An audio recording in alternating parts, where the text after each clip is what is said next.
growing up in Kano was fantastic until the Islamic people said their thingy. Yeah, the Boko Haram stuff. Yeah, and there was this attack, and my family was affected. Everybody was killed except me. No way. Yeah. Your parents? Yes, my family got murdered during that thing. It's not something I talk about a lot, but Wow. yes, there was a wipeout. And not just that, but our house was set ablaze and burnt. So they were burnt with them inside. In the house? House was on fire. The roof everything had gone, you know. So I remember asking around. People were running around frantically, and they said, "Oh, have you seen my family?" Somebody said, "Oh, I saw your sister. She had burns on her leg." By the time I got back, the gate was locked. There was a dead person who had been chopped, and the house was smoldering. Wow. That was around 12:01 or so. And how old were you when this was happening? 15. So somebody suggested, because of my father's status, that they should go back to the house. So we went back to the house. They hacked down the gate and hacked down the front door, and there they were. Wow. I've not told this story before on camera. So there they were. My mom was ashes already. It was easy. The rest of my family were beyond recognition. In the process of trying to identify them, they were crumbling. So eventually, they had to be swept together. Yeah, that was the hardest part. You know, they had to be swept together and put in a body bag. It was too bad, and they had to be taken to an unmarked grave to be buried.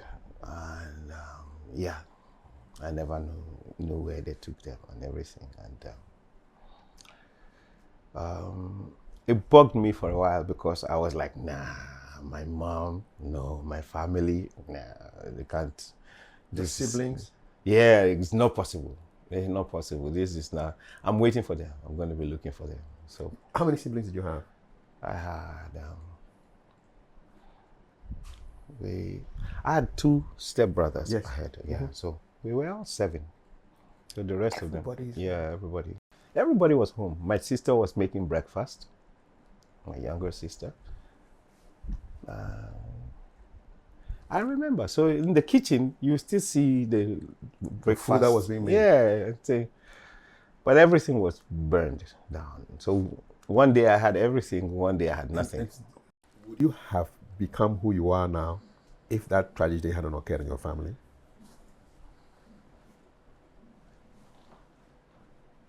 I don't think so. If I had found their grave, it would have been very difficult for me to leave that place.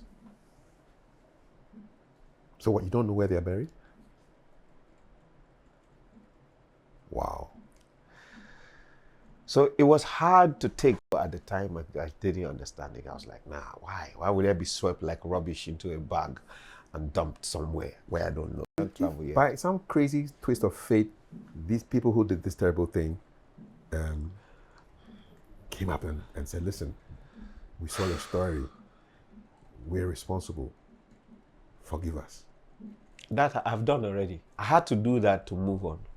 At some point I had to do, because one time I told you, I had debated getting a gun and then going to the mosque and shoot until you were going to go spray the mosque. When you're young, a lot of crazy things come into your head. You say, I just go and spray, and then until you know that you're not coming out from there. Hi, my name is Kafui Dey. My guest is vocal coach, vocal trainer, talent development expert, educator, and musician, Coach Freeman. And before we get into the conversation, if you haven't yet subscribed to this channel, now is the time to do it. Coach, how you doing? We do. What are you currently working on? A book. Okay, you're working on a book? Yes. Okay, what's the book about? It's titled The Ancient Art of Voice for Leaders. Okay. For modern leaders. The Ancient Art of Voice for Modern Leaders. Okay. Give me a sense of what the book is about. So generally, over the years I've been working on voices, I realized that sometimes the approach, has not helped as much. The information is there, but the approach has not been very helpful. So in this book, I'm trying to change the approach, make it more kind, more, reflective, more gentle, and more easy for the student to receive and appreciate what they have, not just the technique they are coming for. All right. Yeah, so more or less, a lot of good information in such a way that on your own you can also evaluate your progress. Okay. How far are you in the book? 50%? Oh, I'm done. You're done. So when is it coming out? By the end of this month, should be ready. Okay. End of February, it should be out. Should be ready, yes. Should be ready. And then between March and April, I should launch it. Okay, good. Yeah. Well, good luck. Yes, sir. You've been in the business for close to 3 decades. Yes. I mean, you are a pioneer of accredited voice training in Ghana, West Africa. But let's take it all the way back to the beginning. What are some of your earliest childhood memories? Not even as a musician or anything, just as the little boy. The little boy. Earliest memories. My father was the head of the Methodist Church in Kano State, northern Nigeria. So I grew up in the Methodist Church. So early memories will be me forcing to join the choir. I was tiny. Okay. How old? I was 7. You're about 7? Okay. I was about 7 and there was no robe my size. But I always wanted to. You were drowning it though. So I remember always trying to, and of course the church had a school too. We had the Methodist school. So that was where we attended. And it was good. It was good. What was growing up in? Were you born in Kano? Yeah, I was born in Kano. Okay. Is it work that took your father to Kano? Yes, work. So before you were born, he had been posted there to work? Yes. Okay. Yes. So I was born there, and my younger sisters and the rest. But I think some of my older siblings were born elsewhere. Okay. But yes, I grew up in Kano. I remember having to go to church every Sunday school, the debating. We had debating, we had all kind of stuff. So I got involved early. Okay. But I remember being always trying to join the choir, and they telling me that you're not old enough. And I didn't want to hear. Did they finally allow you to join? So eventually, yes, they let me. It's very funny. They used to tease me. At the age of 7, they allowed you finally? No, well, I would join the choir. Again. Yeah, I'll sing. So, the choir has this thing they do, the march in and then the march out. So I'll be put in front of them. And yeah, you joined the choir, man. I joined the choir. So yeah, I had that. Yeah, I think my earliest memory were fun memories. I was a happy child. And my dad was strict as usual. Our fathers were strict. My mom was loving. She was the head of the Women Fellowship. So she was mama to everybody. Yes. She was everybody's mama. And how did they refer to your father? My father was Mr. Ame. Okay. That's it. Yeah. That's it. But my mom was everybody's mama, okay. And I remember growing up there's always this extra room, the guest room, always made up. My mom always made it up, just in case. Somebody will drop by, and then they can stay.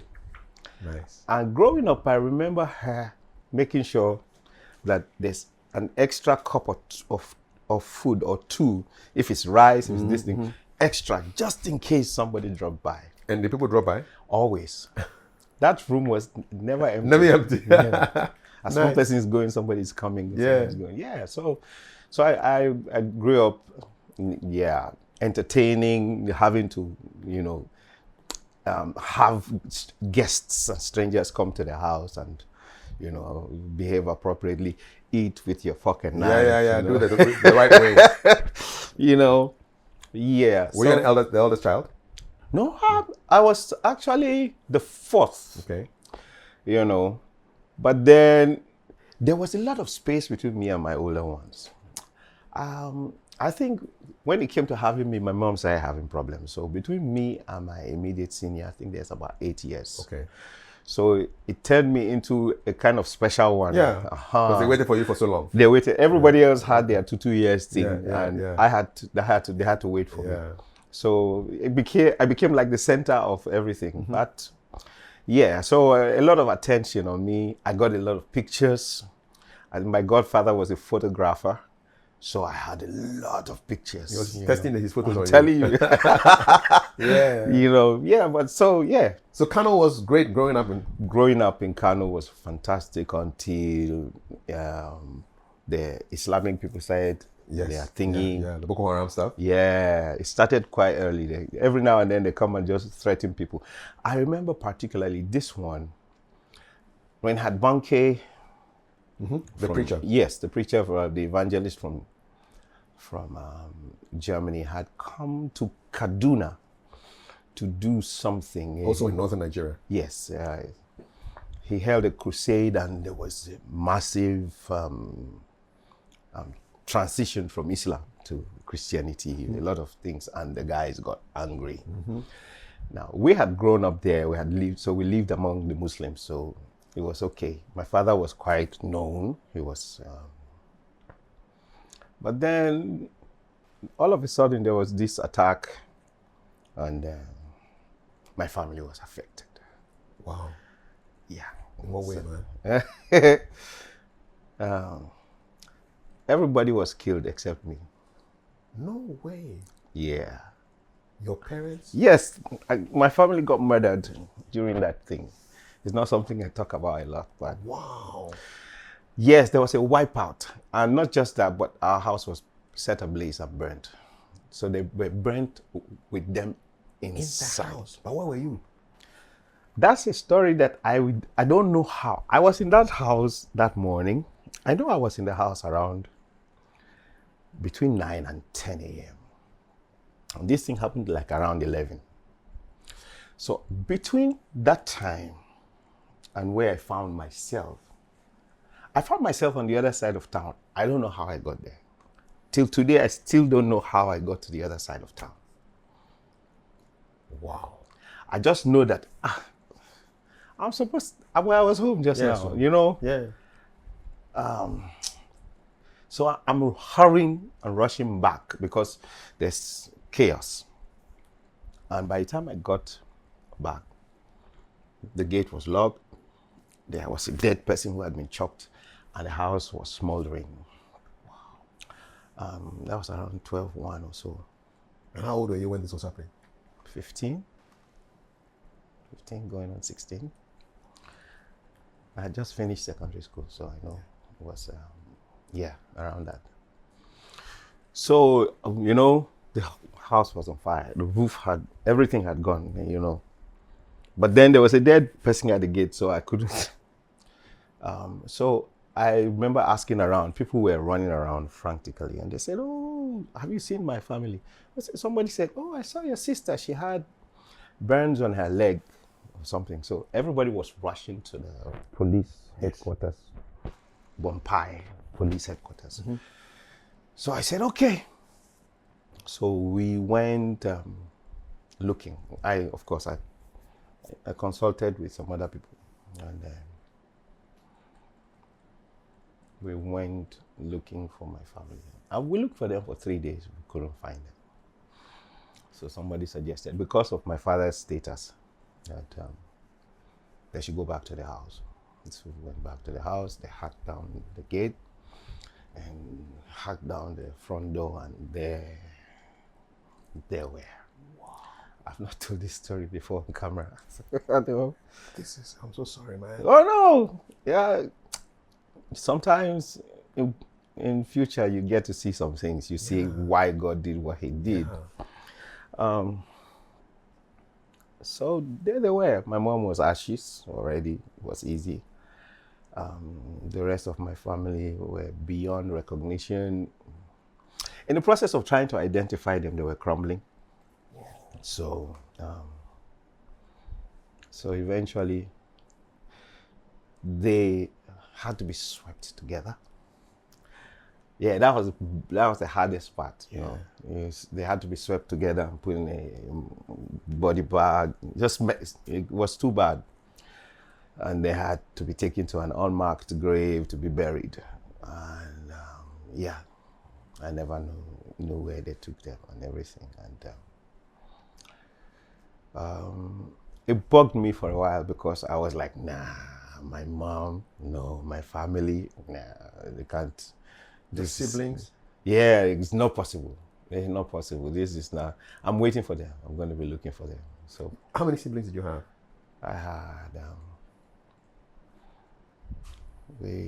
had two stepbrothers. Yes. I had, yeah. So we were all 7. So the rest of them, Everybody's- yeah, everybody. It was like a Sunday or so. What day of the week was this? How come they were all at home? Yeah, that was the weirdest thing. I think it was a holiday period, yeah? I think it was a Tuesday. Yeah. It's the weirdest thing, eh? Everybody was home. My sister was making breakfast, my younger sister. I remember. So in the kitchen, you still see the breakfast. Food that was being made. Yeah. But everything was burned down. So one day I had everything, one day I had nothing. What year was this? 1991. Wow. I mean, you had just finished secondary school. I just finished. So yes. What happened to your life after that? I mean, I became. who came to look after? Who did you stay with? I for a season. I have an older stepbrother, Gabriel. I moved to stay with him, but I didn't stay that long.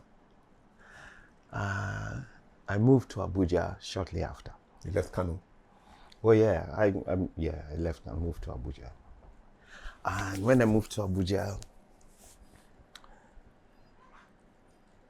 I joined the church. No, how did I move to Abuja? I started playing for a church. Mm-hmm. Keyboard? No, drums. Drums, okay. Interestingly. That was your first instrument? My first instrument is drums. So I'm playing drums, and then there's this Women Aglow group. Yeah. Good. Their president became fond of me. I didn't tell anybody anything about me. I always felt like, as long as I'm not handicapped, I don't want any pity party. So I coined all kinds of stories, except, telling about this. So they were organizing a Women Aglow thingy that Saturday, and they called me. They said, please come and play drums for us. I had this thing that as soon as I started playing drums, people started falling down those days. It's the weirdest thing, Charlie. I had no idea what they would say, oh, you're so anointed. I had no idea what that word meant. You just play your drums. I just play my drums. People would just fall. It's the weirdest thing. So she was like, oh, please come, we need you. So I went to play Saturday morning. And it was a day before Easter, I remember. And they had invited a bishop from Abuja. And he had come to minister. So he's ministering. Before he starts ministering, I start playing drums, and then people start falling. Same routine. Same routine. People start falling and manifesting, and the guy is like, who is this dude? There was another woman there, a Aglow fellow president or something, and then she's like, who is your mother? Your mother must be blessed. And then the bishop was like, while he was preaching, he said, play drums. So I used to have a very weird thing. When people preach, they ask me to play drums. I don't know how it used, but it's supposed to be noisy. But because normally you should be hearing keyboard. Thank you. When they are preaching. Yeah, I'm sure some guys from my past will. People are preaching, I'm playing drums, and things are happening. Mm-hmm. I had no inclination. I just do what I do, and it was a hard season for me because for up to 2 years. Now that I look back, it's weird. I couldn't sleep. I couldn't eat. I had the smell of burning flesh, and it was a big problem for me. So, and there was no psychological counseling? Nobody took you to a counselor to talk about the Bros, wiping out of your family? between there and half of the time, maybe if I had opened up and told some people, but I didn't want a pity party because the first time I opened up and told somebody, some evangelist guy decided that he wanted to take me on a tour of churches. So I give testimony so that they raise money for me. No. And I hated it. The first time it happened, I'm like, no, I hate this. And he tried to guilt me when I said I don't want to do it. That he was trying to help me, and I said, okay, in that case. But did you ask for help? I didn't ask for the help. I don't want anybody to help me again. Yeah. I'm not telling anybody anything. So I didn't like that. So I decided that. So when I got to Abuja, I started playing in the church, became the music director, things like that. So that bishop, after that experience, he says, "You're not, who are you?" He took one of my sticks. He says he's going to Abuja with it. Gave me transport. The place I was, from there to Abuja, was just about 2 hours drive. He says, "I want you to play in my church in Abuja tomorrow morning, Easter morning." And I moved. I went. And that's how I moved to Abuja. Long story short. And in Abuja, who did you stay with? They showed me there was one of the deacons who had a boys' quarters. And there was a mattress on the floor. And that's where you lived. Me and a group of other guys. So you said in the 2 years after your family was killed, did you dream about them when you go to sleep? The few times that you could sleep, could you? I couldn't sleep for 2 years. It's weird. I'm saying I couldn't sleep for 2 years. 2 years. I know for like 2 years I didn't sleep. I couldn't. So eventually, no, 2 people had dreams. I couldn't cry at first. I couldn't mourn them. It was hard because I just didn't want to believe. I couldn't agree. I couldn't believe. Because if you mourn, it means that you've accepted that they're dead. Exactly. So people will come, say, cry. You know those days. You know how dramatic Nigerians are. Yeah.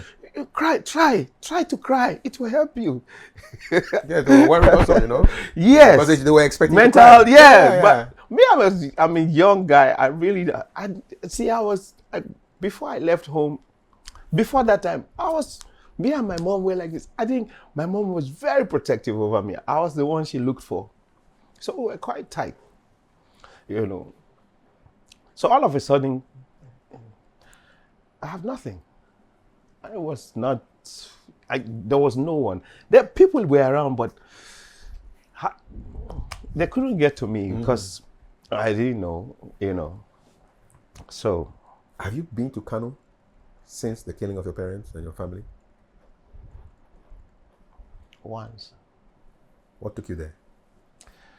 I had to go and get my school documents. I was getting admission to go to school. So I had to go back to school to collect my... I went to Federal Government College, Kano. So did you go to the area where the house was? I can't. No. Yeah. You haven't been there since 91? Yeah. You think one day you would ever go there? I think I have capacity now to process. For a long time I couldn't process it. But I think I know that one day I would like to show my children. Yeah. Because I suffered because of that. I lived on the streets. People don't know that. I lived in uncompleted buildings, even in Abuja. You know, so. Because your education was cut short then. I mean, Yeah. you finished I secondary. finished, yeah, secondary. And then, so when I got to Abuja, there I started teaching, play music and everything. And the chief education officer of the Federal Capital Territory then was a member of my church. He's a deacon, he became fond of me. So he started asking me, have you studied music? Because then we used to do the ABRSM. So that's how I got into the music, the ABRSM I had done. I said, well, I've done the music theory thing. I have up to grade 7, grade 8. He said, well, they're looking for music teachers. Grade 8 is the highest. Right? Yes. You were up there. Yeah, because I've always gravitated towards music. I told you, at 7, I was trying to join the choir. church. So anything, you know. So he decided to take me to one of the secondary schools. And he asked me my age. I think then I was 17, going on 18. And he said, hey, they will not take you.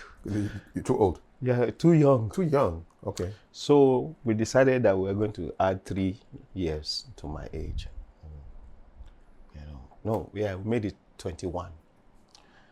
So to go into university? No, to get the job. To get the job. Okay, to go and work. Yeah. So we agreed. You're now 21. Yeah, I'm now. Yeah, 21. Until now, that thing is on my there, passport. Of course. It's part of my listing. Yeah, so that's it. So you go. So where I got the job. What was the job like?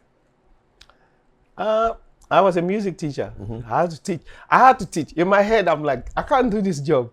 If I make it up to 3 months here, they should clap for me. Was it hard? I mean, why do you think? Becoming a teacher, in my head, I was a child. Yes, and now you come to teach. And now I have to teach these children. So I remember the school head, the principal, she's always mistaking me for a student when she sees me from the back. but then, for some funny reason, people like the way I teach. I had to dig in. How did you teach? For me, I tried to simplify it. I thought the concept of music theory was very boring. It's hazard, it's heavy. So I'm like, how can I use it, things they know, to explain it? And in the process of trying to do that, people like it. Give me an example. Something that you broke down. So let me see. Feel free to play if you want to play. Yeah, no, like, for example, rhythm. Yes. In trying to teach rhythm, I try to use the concept of you're walking left, right, left, right. That's it. Left, right, left, right. And I tell them that there's no human being who walks left, right, left, left, left, right, left, right. If you see somebody who has that, that means there's a problem. Yes, it should be there. And that's how music is. Music is measured in that sequence. Left. So if you're not sure, if you can get and that, you can decide to measure it in 4s, in 8s, or in 16s, and you will always be accurate in your rhythm. Stuff like that. Yeah. Broken down. Yeah, broken down, and the children loved it. They loved it. So where were you getting the inspiration to teach like this, man? I don't know. I just know that I always wanted, and I got curious. I wanted to know. I was always looking for a better way to teach something. Of course, then we didn't have the internet like we do now. No, hardcore. So you think, so sometimes you are looking through something that has to do with history or chemistry, and you can find something to connect with sound or music or melody or rhythm. And, so my music class became the most popular. Everybody quit. It was between music and fine arts. Yes. Everybody quit fine arts. They come for music. Oh, God. Did you make the 3 months? I spent 6 years. Nice. So the guys who started with me, I went all the way with them till SS. Yes. And then that was when I got to quit. What was the high point of that first job for you? What makes you feel most proud? My children, they excelled so well. The first time I met Rollins was in 94. They had come for, ECOWAS 94. Is it ECOWAS 94? They come to Abuja? Yes, they had come for ECOWAS. All the presidents were coming. But as at that time, and that was the year I started, I think 6 months down the line, they had chosen me and my children to go to the city gate of Abuja. If you've been to Abuja before, there's a city gate to welcome all the presidents. So my students started excelling right from the get-go. What kind of music were they singing for the president? Yeah, welcome songs now. So we were either trying to sing the national anthems of the countries, and then we had our welcome song, generally. I remember Rollins especially because of all the presidents that came through, he was the one that came to play with the children, came to speak with us. Oh, nice. And he stood by me. Yeah. I said, oh, drums, I should do something for him. He likes this. Oh, and then he just fraternized with the children, made them very happy. Yeah. And that was when the first time I felt the aura of a person, because as soon as he came, it was like some energy came with him. He had this aura. You can't mistake it. You know, I'm like, wow. You know. This is the first time you were meeting him? First time. You know. So, yeah. So, within 2 years, my students were already members of the national troupe. Oh, wow. What does that mean? How significant is that? So we had the center for, what do they call this thing in Abuja then? The Arts Center, Arts and Culture Center. Okay. And they had the dance groups, they had the dance troops, they had the symphonies and the choirs and whatever. So they had made me do a dance drama that became so good that I think we came second, you know. And when they watched my students perform, the national they were at JS2. They approached them and offered them jobs straight up. And some of them are from JS2. They joined, so they were students, but they were part of this thing, and they became part of it till they graduated, you know. So yeah, my students stood out. Do you bump into any of them from time to time? No, that's the interest where I'm so far away from. Yeah. You know, I was determined to run away from Africa. Because of what happened to your family? Yes. I don't even, in fact, when I passed through here in 2005. By then you had finished that first job, the 6 years? Oh yeah, no, I have finished. From there, what did you do? I joined a group known as the First Love Band. Okay. What kind of music did you play? Gospel. Okay. I'm sure you've heard the name Panam Percy Paul. He's the father of gospel music in Nigeria. Yeah, so I joined him. As a drummer? As a drummer. Okay. And part of the music directing. Okay, but the vocal thing hadn't started yet?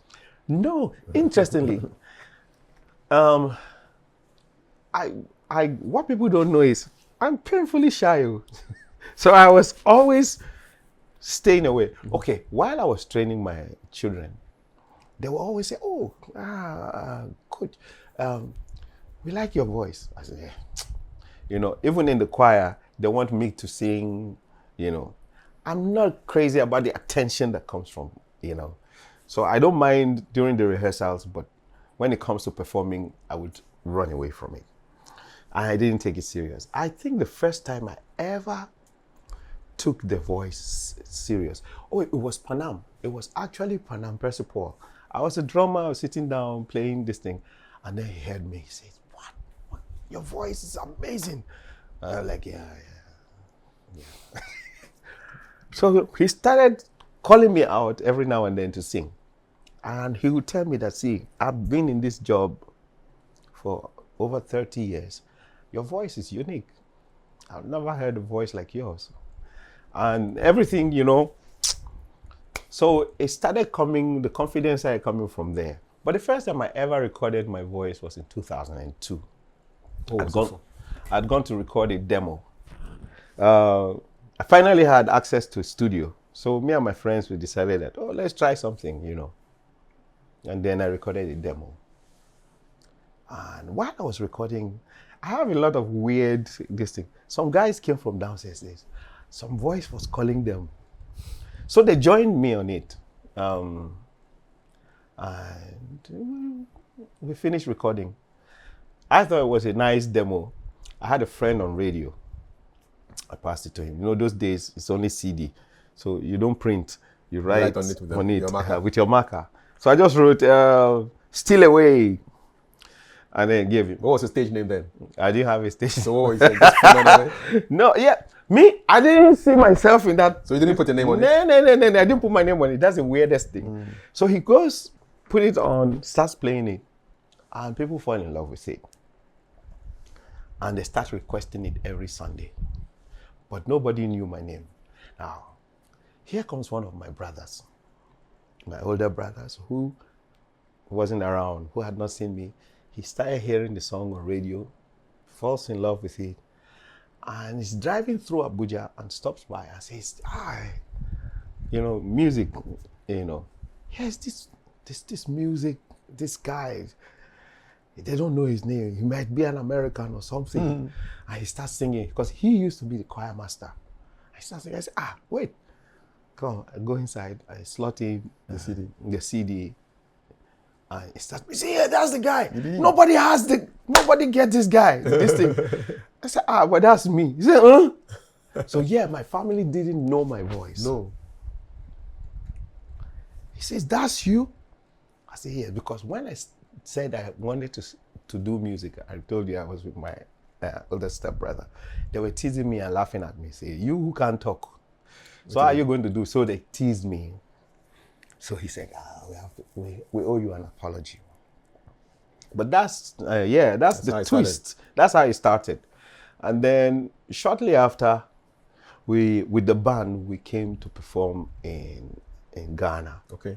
And I've always had some kind of distant relatives from here, this side. But, when we came, the day after we were supposed to leave was going to be my birthday. So that Sunday, Panam says, you guys have been seeing this guy on the drum. He's the best singer among us. And he forced me to come out and sing. And that was at Reverend Abubakar's church. When I finished singing, and then I think he hinted about my background. I don't like it when he do that, but every now and then he does it. Say, this guy, he lost his whole family. But he's the finest singer among us. I'll prove it to you, watch. So there are 2 or 3 songs that we do. When I finished that day, Reverend Abubakar was like, so we finished, and then they had secretly organized a birthday party for me. In anticipation of the birthday that was coming. Yeah. And then some people came to me and said, see, this, I know you think you don't have a mom anymore, but I'm your mom from here, and this. I remember I had a prophecy many years that for the one mother, you are going to get 100 mothers. What do I know? Me, I just wanted to, at some point I wanted to die, but it wasn't happening. I wanted to kill myself. Really? Oh yeah. Because it was... It's so sudden and tragic, everything, man. Yeah, everything was tragic, man. I never suffered though. I never really suffered until I lost everything. Wait, one day your whole family is just gone? Everything. You don't even have a pin. It's not like you go back to the house and go and pack your stuff. The whole house was burnt down? Burnt down.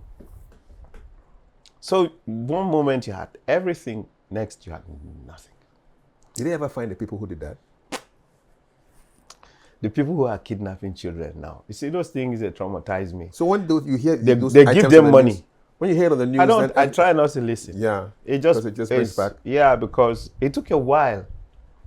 It took a while to heal, because at some point certain things just trigger the pain, and it feels like it just happened yesterday, and you feel like you don't have a closure.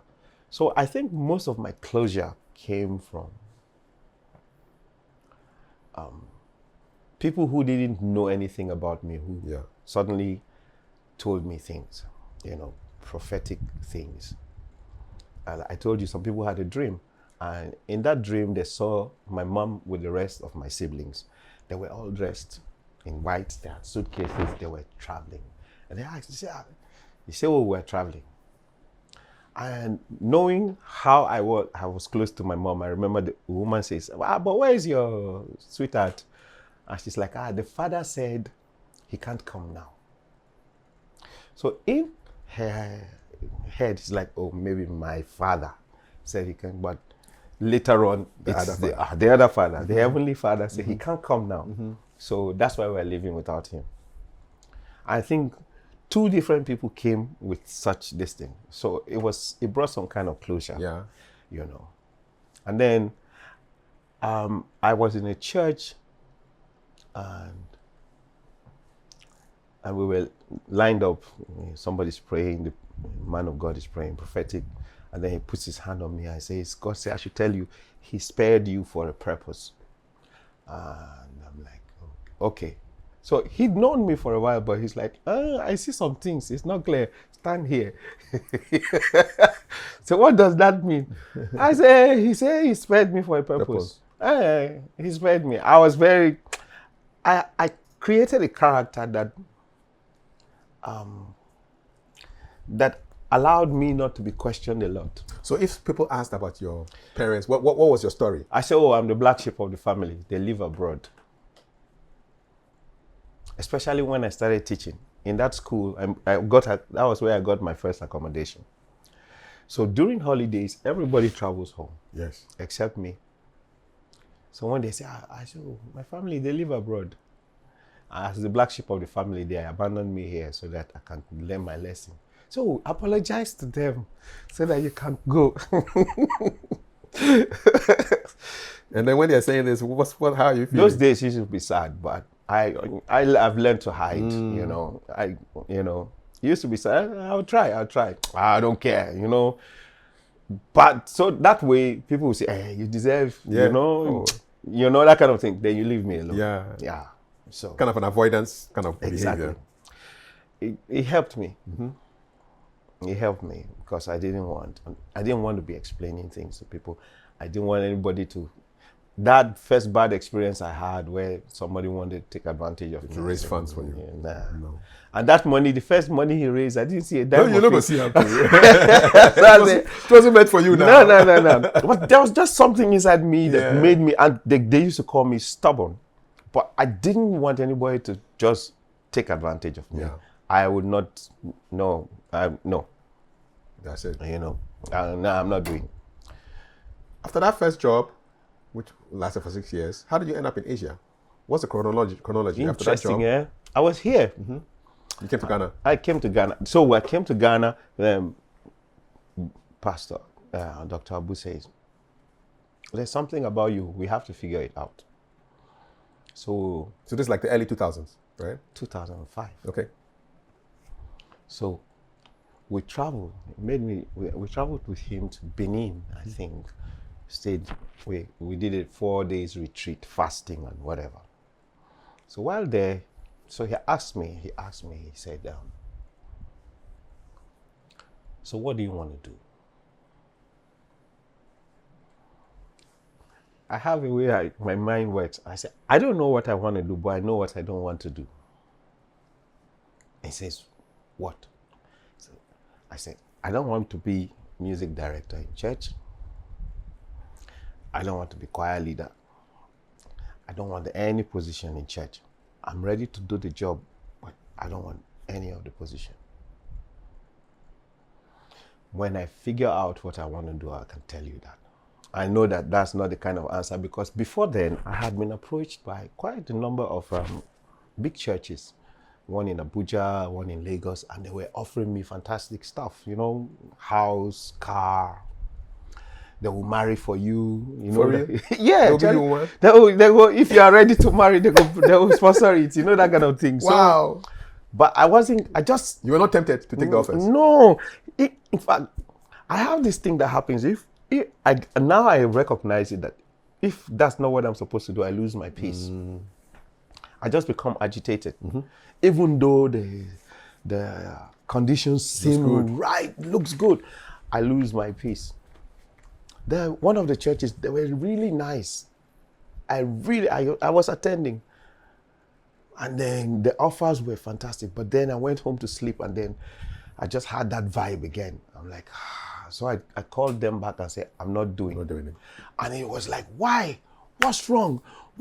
And that's the thing. People, they want to know why. You don't know. You just know that, no, I don't need You didn't tell them why? I can't tell them. Okay. So sometimes it made me look bad in some people's eye, like, this guy doesn't know what he wants. So you knew what you didn't want, and then, what did the Reverend say? That's why, till today, I'm with him. Still. He said, he laughed. He said, okay, until you figure out what you need to do. That this happened in 2006. Until you figure out what you need to do, I will support you with $100 every month.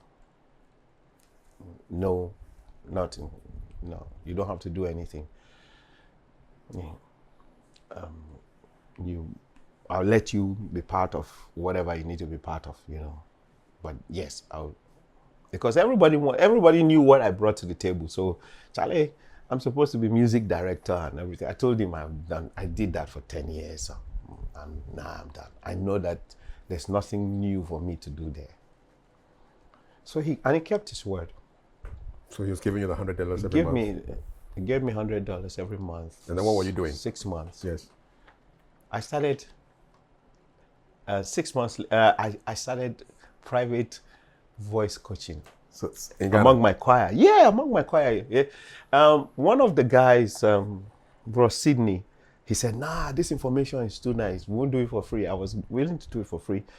And he put 40,000, which will be 4 Ghana cedis now, yes, as this thing. But very few people signed up. But I was happy to have. Very few people paid. Some people came. Some of those people are some of the big guys in gospel music. Who were some of your first clients? In fact, I had forgotten. I had forgotten that I ever had anything to do with him. But I met Edwin Datson. And he said, oh, I used to come to this place and then I will ask you for, advice on this and that. I never, ever remembered. There's a lady known as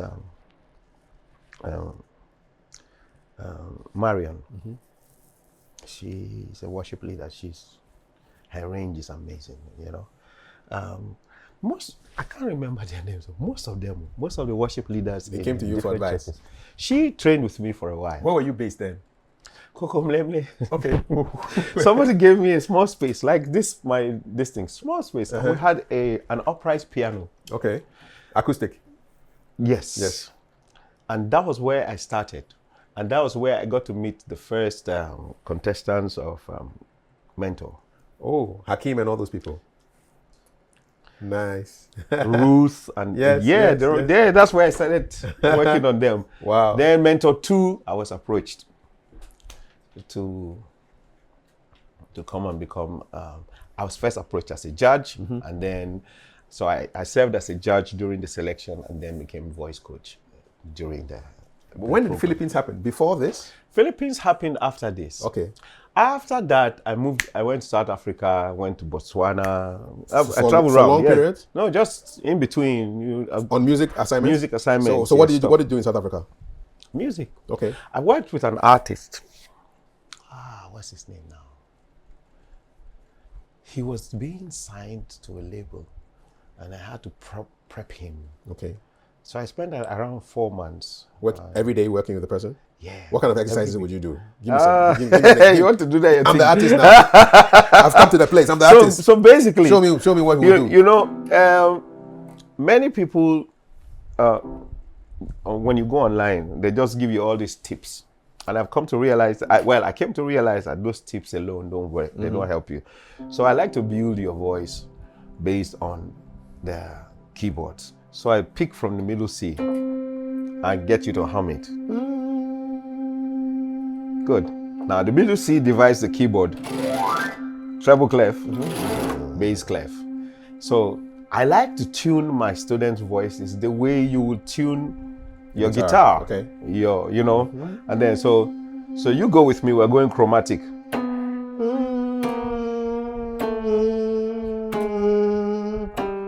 Good. So what you were doing was fine, but you were not. You need to breathe before everyone. Okay. So.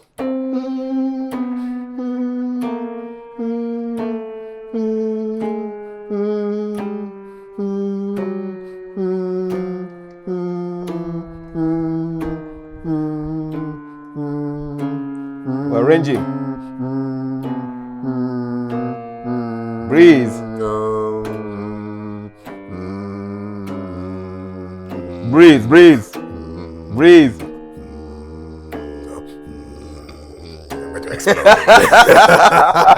So I figure out. Where did I reach? Where did I reach? You were here.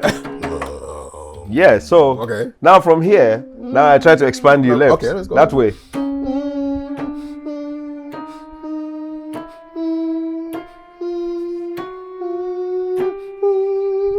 Now, ooh.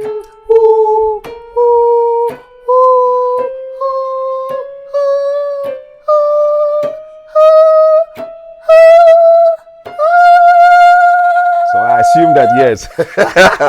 So you give me a fair idea of your range. Okay. And then I start building. This is like intro. Yes. To get to know what you're playing with. So now I can now create a simple sequence. Okay. And I the most interesting thing about music is if you do it doesn't feel right until you have landed on the octave. Okay. So even if I do it do re mi fa so la. So you always feel like you're going somewhere. Yes. La ti do re home do re mi. Okay. Mi re do ti la. You're traveling. Ti la so fa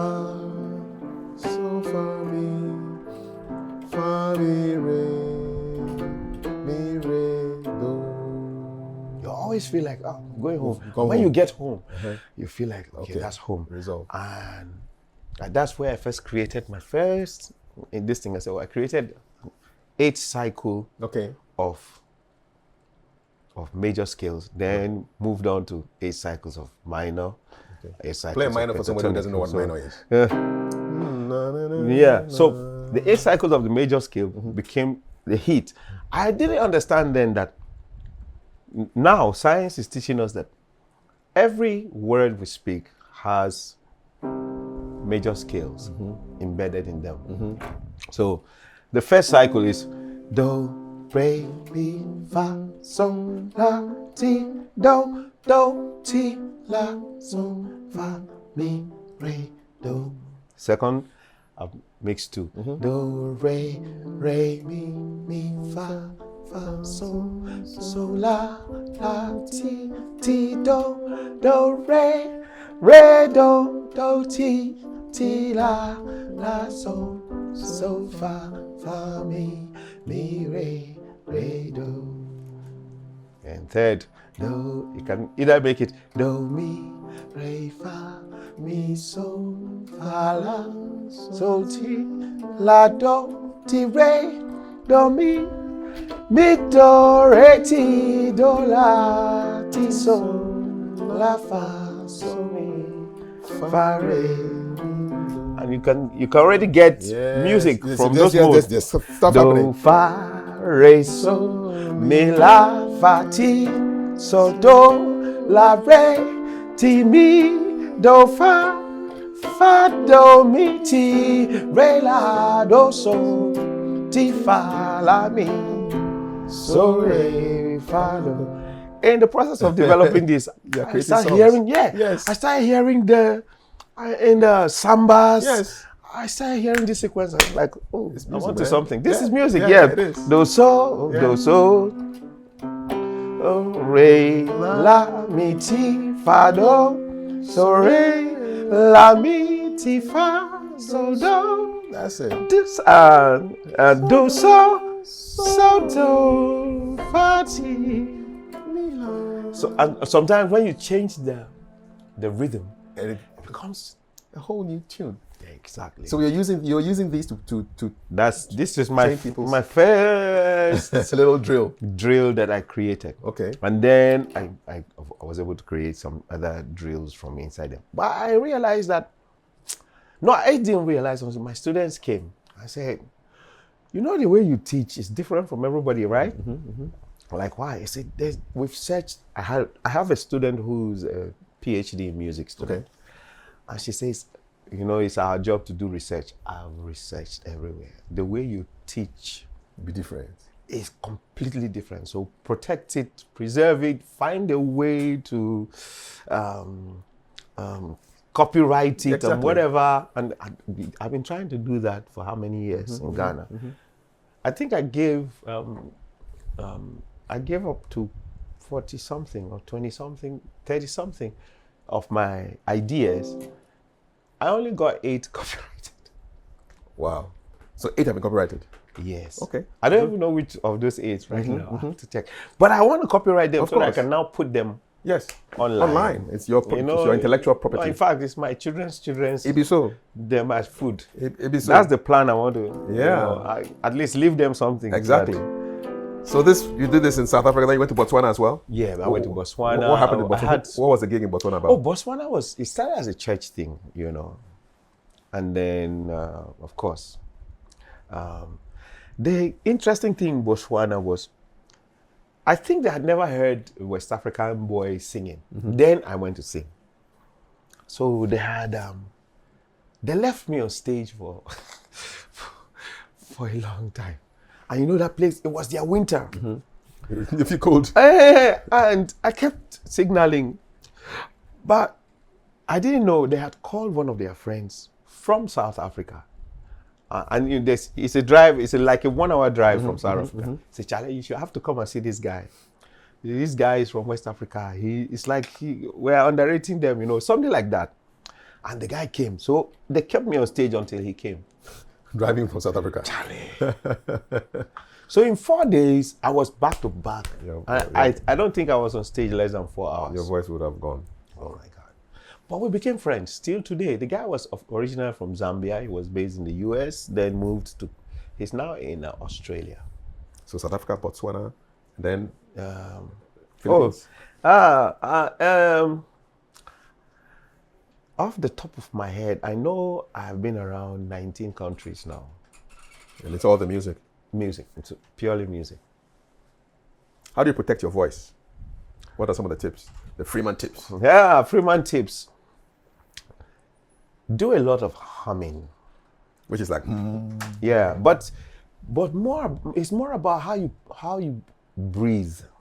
I think one of the things we are very poor with is how we breathe. What's a bad way to breathe? Forced breath.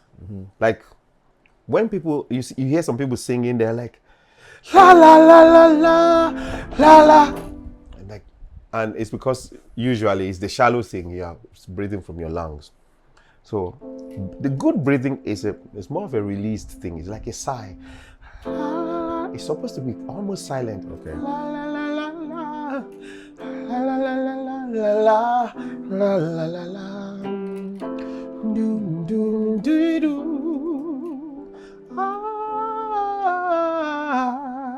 So I call it exhaled and inhaled sound. And how do you create your exhaled sound? La, la. Coming out. Yes, exhaled. La, like there's a soft H in front of it. And the inhaled sound has to do with your epiglottis slapping together. La, la, la, la. But if you mix it together well, depending on the pitch you are in, la, becomes breathy and warm and easier to. La, la, do.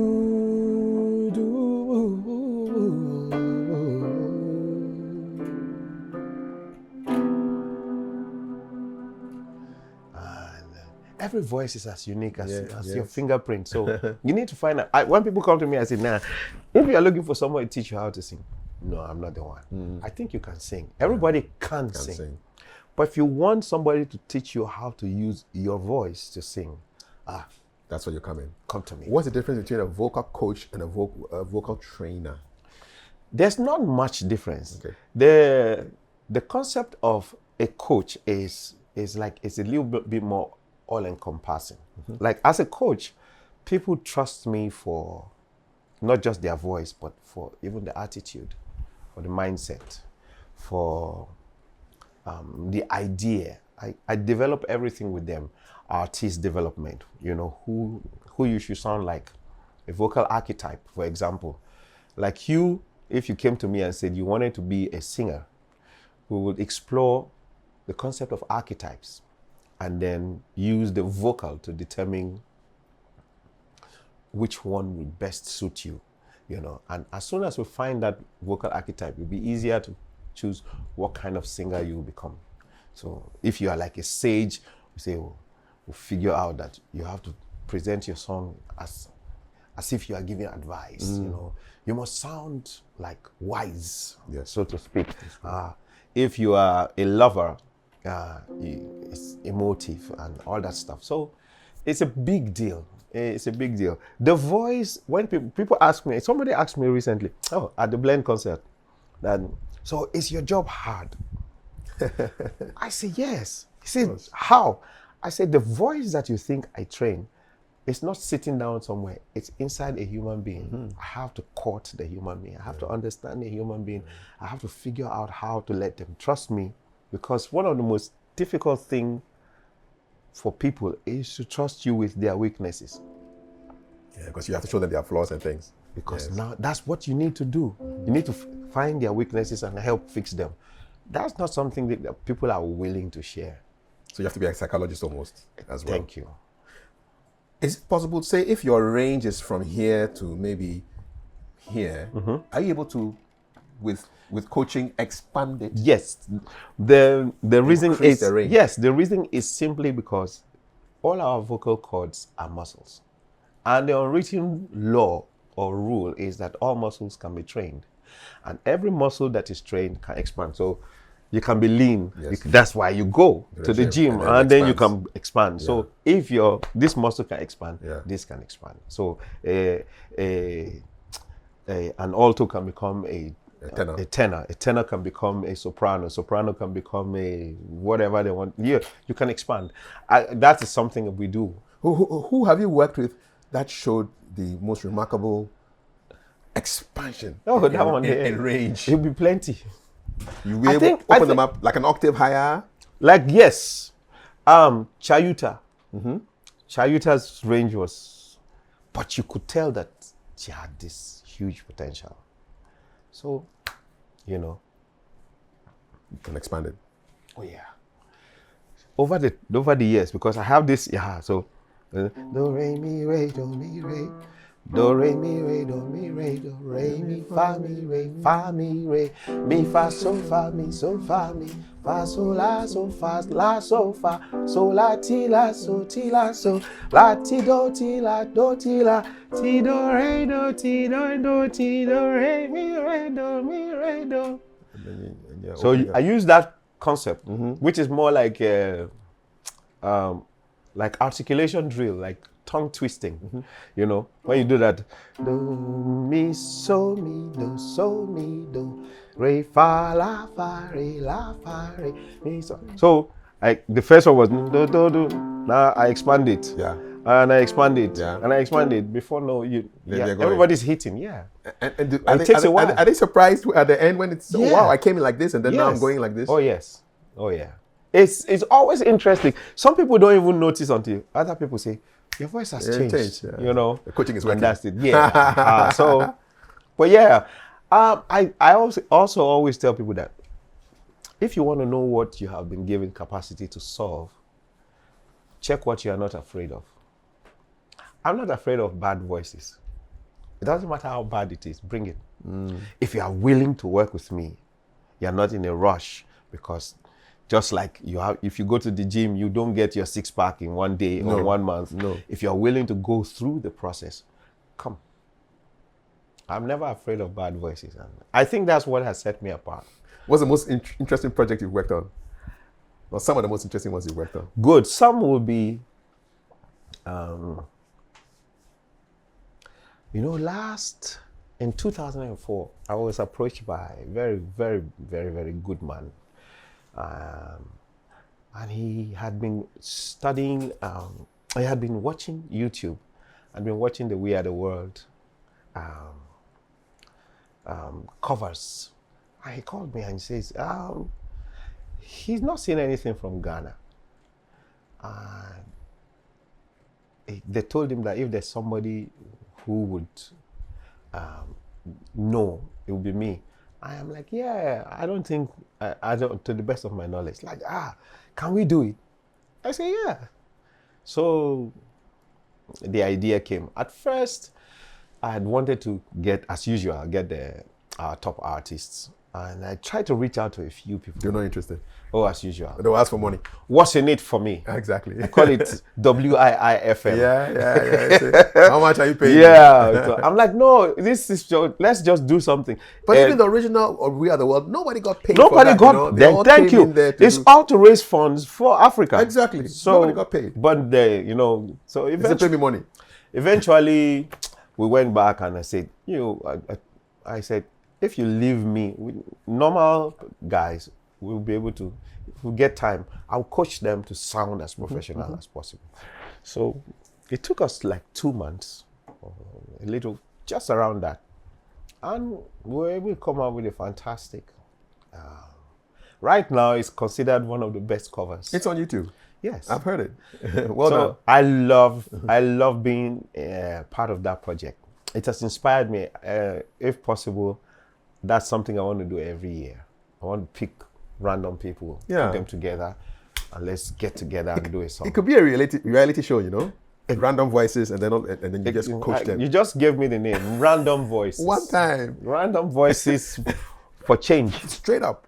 It sounds good, man. It's a concept I'd like to do. I'd like to do something. And talking of reality shows, you've worked on every single music reality show in this country. Yeah, very privileged. I consider every single one. I consider it a privilege. Icons, Mentor, every single one, even plus Stars of the Future, the unknown ones too. Wow, wow. The first one was Mentor. The first one was Mentor, then Stars of the Future, then Vodafone Icons 1 and 2, then before Vodafone Icons, I did Voice Factory, and then Vodafone Icons, then Hitmaker. And then there were some other ones. There was one called Music Mania. There was Airtel Trace. Yes, Trace. Yeah, whatever. Yeah, I've been privileged. I just figured it. I saw that, I've been part of everything. Yeah, who else, man? Yeah. Because you are coaching the voices that people use. Do these reality shows help in artist development? When we started, it was good. That's why I think the first people that participated, when they came out, they were part of the system and they thrived. I think in recent times it's been not too great. Why? Mainly because I think I've always believed that reality show is all about the faculty, the people who train them, because it's a shortcut, not the judges. It's the trainers. It's all about the faculty. It's the faculty that do the work. So the judges just come at the end of the week to come and score. And score. So if you bring in fact, you don't even do much justice to the judges, because you are forcing them to endorse things that are not really well done, because most of them don't train. So faculty is key. Faculty is key for reality shows. Give me your highlights and the lowlights of your first ever reality show gig as a voice coach. Mentor 2. Mentor 2 highlight was, we had so much fun. I don't record lowlights. It doesn't help me. You understand why I don't do that. Exactly. People say, people can't forgive and forget. I do. I can choose to forget, and I will not remember it. It works for me. It helped me, so I will not lose it. I literally can forget everything. It works for me. It's the weirdest thing. So there are a lot of things people say, this one is impossible. It happens for me. I forget. I remember what I need to remember and celebrate what I need to celebrate. Life is short, If you've been where I've been, you don't have time to be wasting on foolishness. None of us is perfect. None of us is going to be right. And none of us is going to make it out of here alive. So, why are you worried about spending time on unnecessary foolish things? Charlie, if you made a mistake, fix it, And then move move on. If the thing refuse to fix, move on. That's all. Still move. Yeah. But that's it. For me, that's it. That's it. Most challenging artist transformation in terms of voice. Nah, I won't know. You will know, eh? I won't. Everything is unique to me. I try to give everybody this as much attention as they need. And so, as soon as you win, that's what I remember. That's it. As soon as you win, I'm like, the winners. yeah. So when they win, I mean, can you tell who is going to win? Or have you in your mind said, okay, this person is going to win, and then it doesn't happen, or it happens? No, you know the interesting thing. I see. That's another thing. I try to stay away from those kind of forecasting. Not be a judge. No. Just be a coach. Yes. So if you check, most of the reality shows I work on, I'm not there when they are doing this thing. I just know, I'm just looking, I try to get you to put forward your best foot. That's it. And then I wish you the best. And I tell you that if you don't win, it doesn't mean that you have lost. It means that you didn't win this one. So if you meet the people I've coached in reality shows, I say, see, I'm not preparing you to win this. I'm preparing you for the industry. The industry will be the place where the real acid test will take place. In the reality show environment, people are told to clap for you. So some people don't really love you. You don't know what you have yet. They're just clapping because they've been told. They've been told to clap for you. They've been told to vote for you. They've been told to come into the real world. So I try to wake them up and prep them. Say, in the real world, what these people may not have clapped for because they didn't get the right kind of motivation, or you didn't look the part. It might be what the industry is looking for. So if you don't win this one, that's not the issue. If you really want to be an artist, learn what you need to learn and get into the industry. That's where the real thing is. That's indeed. And that's why from Mentor 2 through those first set of people, the people who didn't win excelled even more than people who won. I never understand that. That most of the times, maybe the second or the third or the fourth break into the industry, and the first sometimes the most doesn't. There was one of the kind of advice I gave. I said, see, don't forget about this thing. After 1 year, there's another winner. You are irrelevant. Exactly. But if you are ready for the industry cannot chew you and spit you out. Which artist surprised you most? Wiyala. Tell me. Why? Wiyala started in a very weird way. And if you know her background story, you will know that Charlie. It's amazing. Because those days when she came, she used to even try to Sherifa Gunu. She used to wish to sing background for her. And she didn't have the spot. She didn't have a place to stay in Accra for a long time. Used to go and sleep in the boys' hostel at this thing. So I knew all her challenges, but I saw how hungry she was. I was reminding her when we met at the Blend. I was prepping her before she went on stage, and then she couldn't get to, because she was so hungry that whenever I used to do the breathing challenge, she was the only one that would last up to 75 counts, 75 seconds.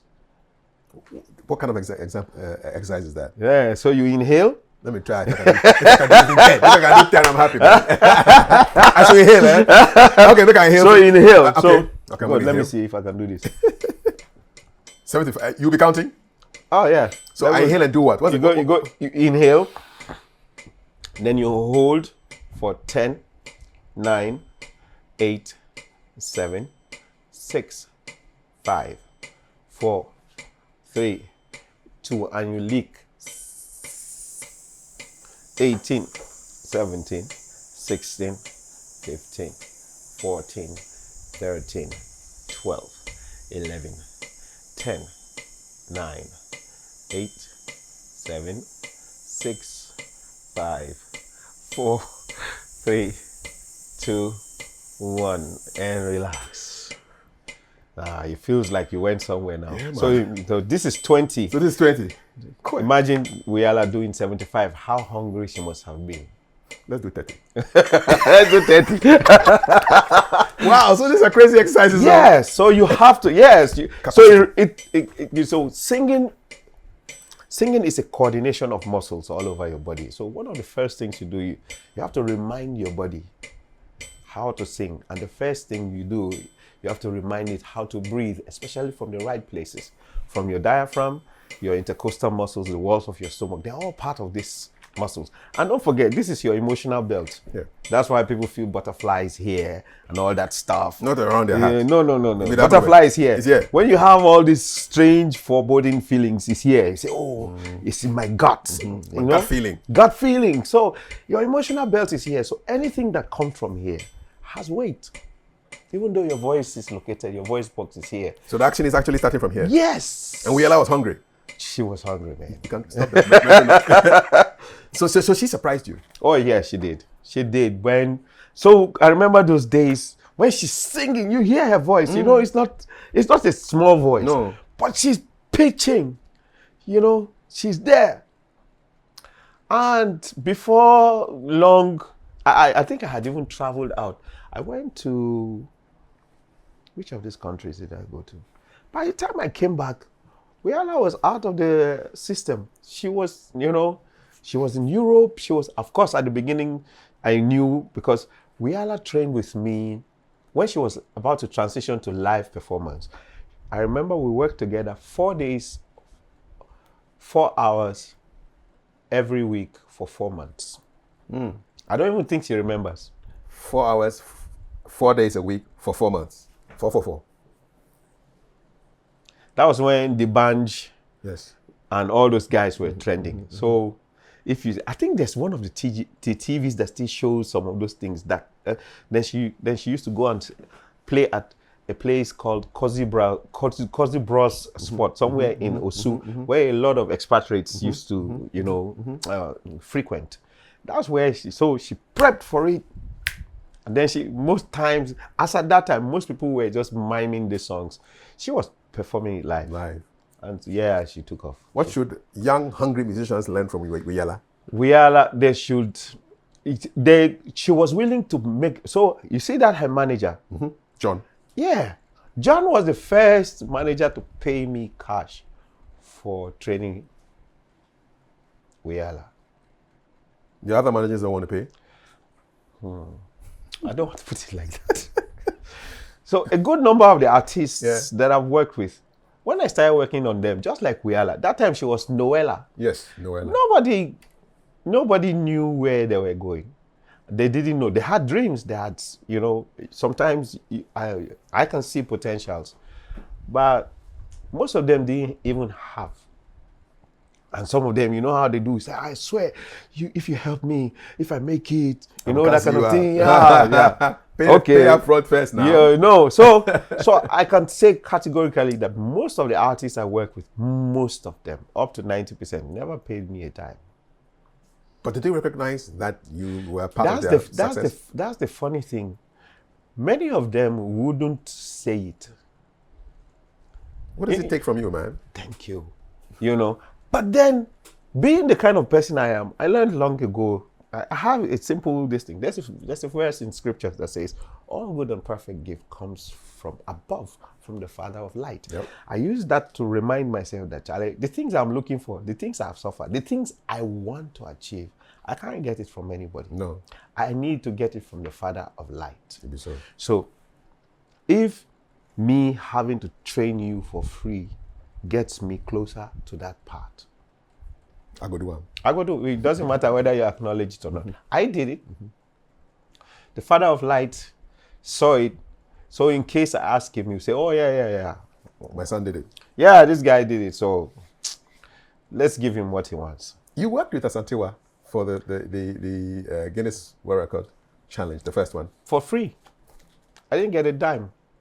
I didn't get any mention. I didn't get nothing. But that's the story of my life in many cases. But God has not abandoned me.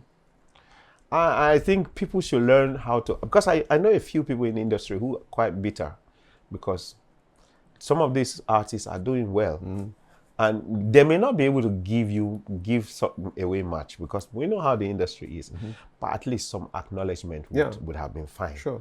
But some of those guys are really big. Charlie, forget about these people. No human being that can make you. It's the father himself. It's the father.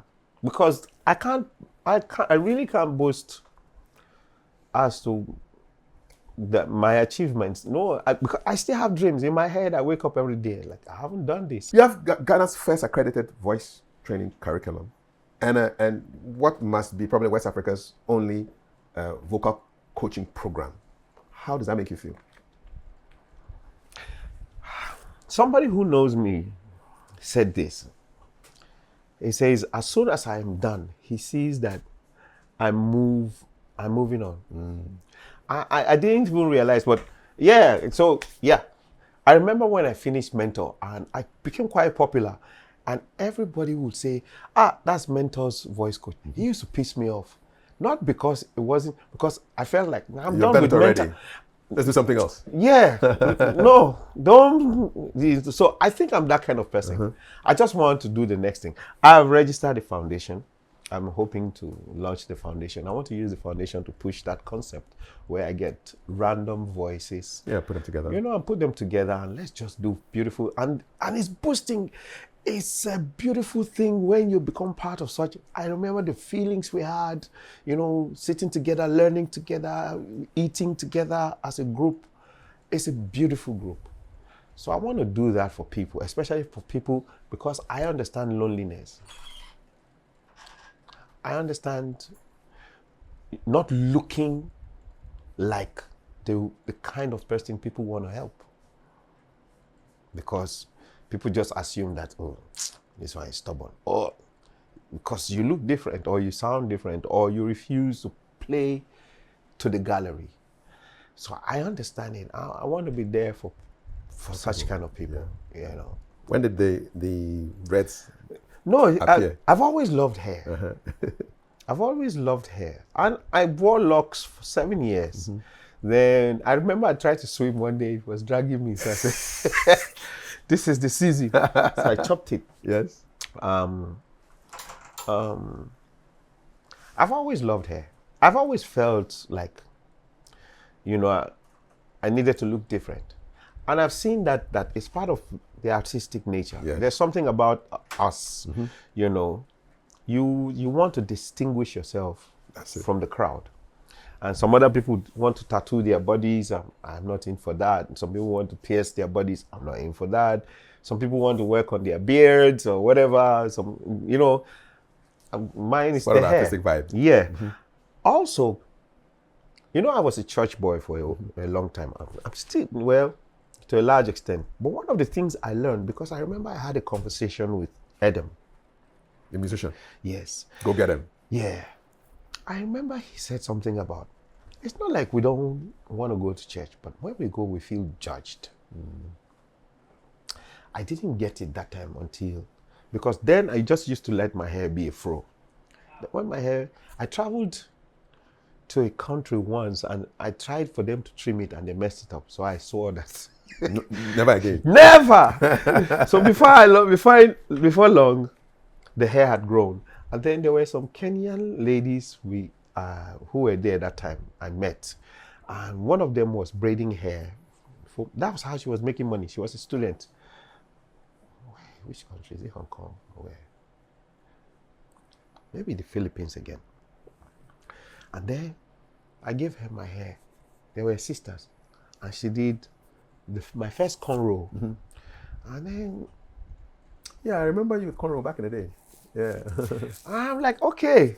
So I started wearing cornrows, And then I used to sing in church. I turned out like, it's like suddenly as if something went wrong with me. As soon as my hair grew, some people something was wrong with me. And people they started talking, having meetings, like, why? On your hair? Yeah. Hair meetings? Charlie. For the first time, I understood what Adam was talking about that time. I said, and you remember that Achimota school case with those boys and the hair? And we still have that issue. The children here, I was a teacher. I've been a teacher. I was a teacher in a secondary school for 6 years. I was a teacher in primary school for 2 years. We don't have to cut these children's hair before they look. In fact, there are people who feel that certain hairstyles make people stubborn. It's the weirdest thing. I don't know where they get this thing from. And recently it came up about hair and some girl that had. And they had to go and cut it off. Yeah. Oh, there it were was videos and things on the no, internet. because I remember in the school where I taught, there's a style. Everybody all back cornrows. It doesn't matter how long your hair is. If you flaunt it 3 times, they'll cut your hair. Either you keep your hair low, or you braid it backwards. People still don't understand. Why do you think hair is the one thing that covers the whole body? Hair is part of our nervous system. That's our external nervous system. That's what, you get some feelings and the hair on your body stands up. Yeah. And then everybody wants to just clear everything. Why? Talking about the hair standing up on people's body, who has sung for the hairs on your body to just stand up, man? Hit a note and say, whoa. Because of how I view things, I have a number of people who touch me in different ways. Tell me about that. There's a girl called Lami. Lami. From Ghana? Yeah. Her voice, Her voice. We're wasting. Chayuta. Amazing. Lord Pepper's voice.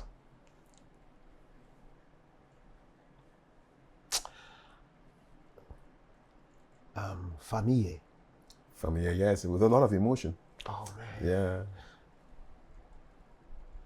Yeah.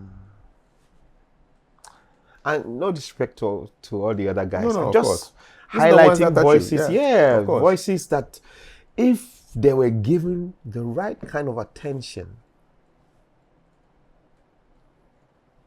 Lord Pepper's voice. I've not seen that kind of voice in Ghana yet. He came for some training and I don't know what happened between him and his management. They didn't pay. They didn't finish paying. But I wanted to train him. Yeah. But he was felt uncomfortable.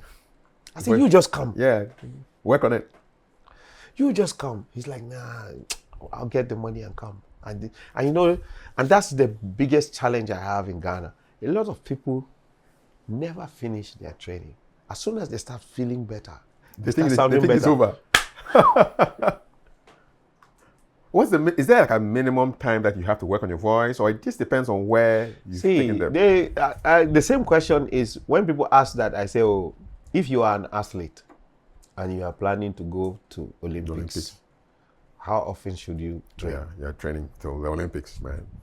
And if you make this Olympics, you still have to train for the next Olympics. Another way I put it is, if you want to play in the Champions League, you have to train like Champions League players. If you train like local league players, you will never make it to the Champions League. Local forever. There you go.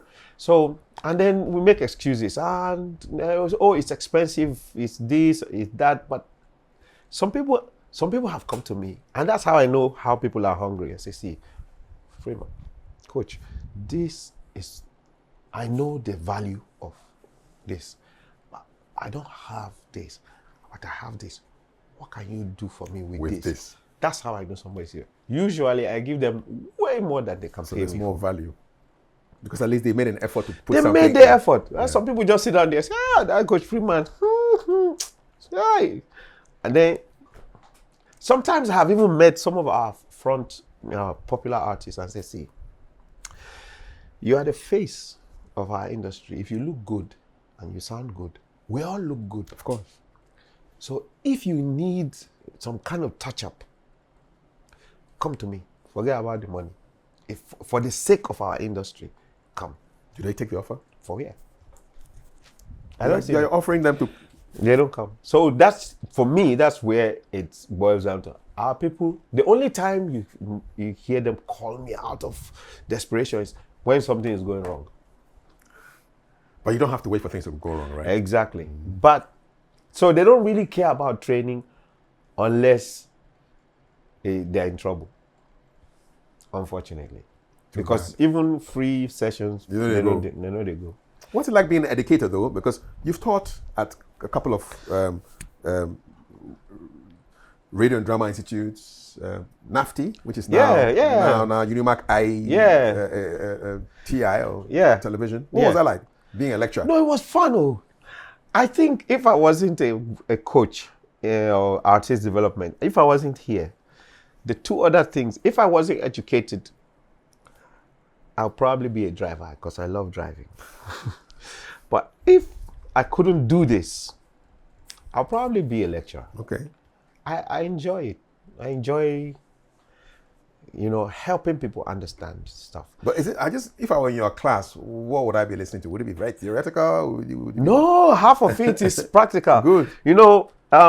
Quite a number of the guys I work with, what I do is, when I was teaching at NAFTI, it was a course that it was just a fresh course. So I created the curriculum. What was the course called? Center Stage Grooming and Vocal Techniques. Okay. Center stage. Of course. Good name. It was about, your stage presence, and your vocal techniques. So it was fun. It was. I always have something to, There was a piano in the class? Yeah, I always have something to demonstrate with. So you come with your voice, and then we create a hypothetical situation, or we look for a type of audience, or a type of performance, or a type of song, or a type of presentation, and then let's go, and then we walk. I walk you through it. It's fun. You miss it? You missed lecturing? I think I still do it because of my coaching. Yes. Some of my students, when they come in, I'm trying to get somebody to hit certain notes. The person is not there, so you know that the emotion is blocking something. So you end up counseling sometimes. Other times you just listen. You let them get things off their chest, and then sometimes you find yourself explaining things, So I think I'm still in there, but the classroom kind of situation is different. Is different. Yes, but you like the one-on-ones too. I love one-on-ones. I actually love the one-on-ones. It helps you to get to know the art. Like I said, the voice is built into the human being. So if the person doesn't grant you access, you can't train them. Way. Are we inside Jukebox right now? Yep. Okay. So this is Jukebox Studios, and it's for what? It's for vocal development. Okay. And artist development. Is it just for singers, or if I? Oh, I do. Not just singers. I have quite a number of pastors. Oh no, yeah. Pastors, they come to you for training. Oh yeah, some bishops, some pastors, some general overseers. What do they want? What does a GO want? No, GO. Sometimes he may have like some GO that You can't mention his name, eh? No. I can't mention some people's name. Even MPs. MPs come to you. Yes. They say what? What do they want? No, they have to do, like the last MP I worked on, she was going to receive something from Nigeria or something. So she has a speech. She has to make the speech and everything. So we had to check first the speech and check her and prep her, give her a rhythmic pattern. Okay. For example, let me give you one of those things. I make you count 1 to 8. 1 and 2 and 3 and 4 so, and 5. I'm the MP now. 6. So the MP. So I make you count 1 and 2 and 3 and 4 and 5 and 6 and 7 and 8. 2 and 2 and 3 and 4 and 5 and 6 and 7 and 8.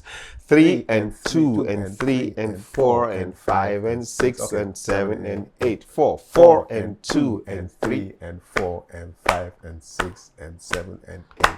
5 and 2 and 3 and 4 and 5 and 6 and 7 and 8.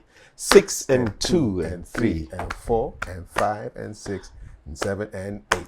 7 and 2 and 3 and 4 and 5 and 6 and 7 and 8 and 8 and 2 and 3 and 4 and 5 and 6 and 7 and 8. What's the point of this? Now I'll give you a script. Okay, all right. You give me a script to read? Sharply, Okay. you shall read the script. In that rhythm? Yes, watch and see. Okay. All right, I'm in school. Yeah, welcome to school. Thank you very much. Jukebox is in the house. Yes. Okay. So, 1 and 2 and 3 and 4 and 6. I see. How did MP find you? Oh, Recommendations. as usual. Most of my work is recommendation. That's it. I always tell people that if I'm not that good, don't bother about it. That's all. Okay. You know. So we're going to learn how to talk rhythmically. Yes, I'm Okay. going to. I just saw one of this thing where I have patterns. So Okay. they have different patterns. Okay. The first pattern is 1, 2, 3, 4. 1, 2, 3, 4. 1, 2, 3, 4. 1, 2. Keep it up. 4, 1. Just 2, practice. 3, Apply it here. 4. Twinkle, twinkle, little star, how I wonder what you are. Up above the world so high, like a diamond in the sky. So let's stop there. So if you slowed it down, you see, and you created a speech out of it, Then it becomes you more understand. rhythmic, okay. Then you go back to this. 1 and plus 2 plus 3 plus 4 plus 1 plus 2 2 plus 3 plus 4 plus 1 plus 2 plus 3 plus 4 plus I have a dream, a song to So I have a dream, a song to sing. To you know. so it's like in if threes you now. practice, yeah, it becomes okay. If you find the flow, you find Okay. the pattern. As soon as you keep lock that pattern in your head, Then it translates. it translates. Okay. So different patterns. How did she do? Is it she or he? Yeah, she MP? didn't come back. Oh, They don't come back and give me feedback. Oh. Africa here, yeah. That's why I want to run. But I wanted to help you with oh no! They don't come back and give you feedback. no. So they just come, yeah. That thing you did last time, I'm coming again. I hope the MPs pay though. I don't want They to pay them slight well. anybody. Though. You don't mention names, so you can tell me. Unfortunately, the one that I helped the most, You know, pay. Maybe you start taking 50% deposit before they no, open their we mouth. say we live, we learn as we grow. You know, we live, we learn. So, Oh, Charlie. People want a good thing, but they don't want to invest. but that 1 and 2 and 3 and 4, I want to show you how fantastic that works. Okay, well, I'm ready. You know, I'm your MP now. That's you're my MP now. Yeah. And I'll give you a simple set of Stuff to work on. to just read, Okay. and I'll play that behind you. Oh, this is the ABBA song, right? I have a dream, Yeah, exactly. a song So, to sing, to help me cope with anything. Don't be doing this thing. If you see know. the wonder Exactly. okay, of a fairy tale. Okay. So I have a bunch of voice acting students, Okay. voiceover students, and then speech students. Ah. So yeah, Voice acting is playing a role in a radio drama or something, right? exactly. Okay. And that's why I said, the animation industry has Yes. been fantastic. Yes. He's doing well. It's so big over there that Yes. sometimes the budget is even more than the normal. Exactly so. this thing. Yeah. We're just getting into it in Africa. So, well, you're at the sharp end, so hopefully things will expand Hopefully, nicely. yes. Hopefully, we'll get some commissioning and then we can do something. So, So 1 and 2 and 3 and 4 and 5 and 6 and 7 and 8. I'm warming up. I'm stretching wide. Speaking loud and full of pride. Every note is like a game. High or low, it's all the same. I'm exploring, finding sound, speaking soft or big and round. As I practice, as I play, I get better every day. Courtesy of Coach Freeman. So before long, as soon as you can slow it down, you can speed it up. But You just create a pattern of rising and falling, and you flow. For your jukebox, where people come from far and wide? Yes, I've been privileged to get people. Somebody just left 1st of February back to the UK after spending 6 weeks with me. Okay, nice.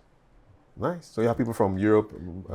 From Africa? America, from Canada, and some parts of Africa. I've had people from Cameroon, Kenya, Nigeria, every now and then. Yes. Before I talk about like your industry impact and the awards that your people have won, Philippines, what took you to Philippines? Philippines is a weird story. One of those days, I'm now here.